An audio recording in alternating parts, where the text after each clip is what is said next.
আসসালামু আলাইকুম। আশা করছি সবাই অনেক বেশি ভালো আছি এবং সুস্থ আছি। আলহামদুলিল্লাহ। আজকের এই ভিডিওতে আমরা দেখব কিভাবে Behance অ্যাকাউন্ট ক্রিয়েট করতে হয়। Behance অ্যাকাউন্ট ক্রিয়েট করার জন্য আমরা সরাসরি ব্রাউজারে Behance লিখে সার্চ করব। সার্চ করার পর আমাদের কাছে এরকম একটি পেজ আসবে এবং এখানে কয়েকটি অপশন থাকবে login, sign up.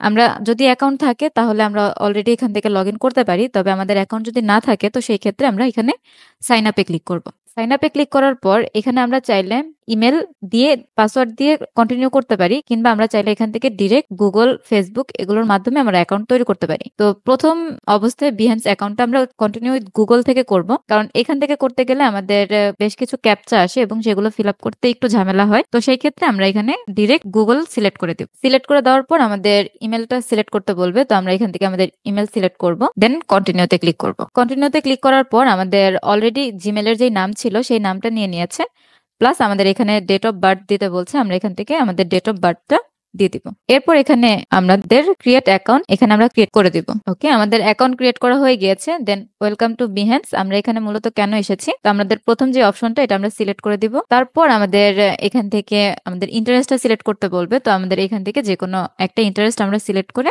Custom ফিডে click করে দিব। তো আমাদের অলরেডি অ্যাকাউন্ট ক্রিয়েট করা হয়ে গিয়েছে। এখান থেকে আমরা ফ্রি প্ল্যানটাই এখন কন্টিনিউ করব। এর পরবর্তীতে আমাদের প্রোফাইলের আইকনে এখানে ক্লিক করে Behance প্রোফাইলে গিয়ে আমাদের প্রোফাইলটাকে আমরা সুন্দরভাবে কাস্টমাইজ করে নিতে পারি। আজকের ভিডিওটা এই পর্যন্তই। সবাইকে অনেক বেশি ধন্যবাদ। আল্লাহ হাফেজ। আসসালামু আলাইকুম।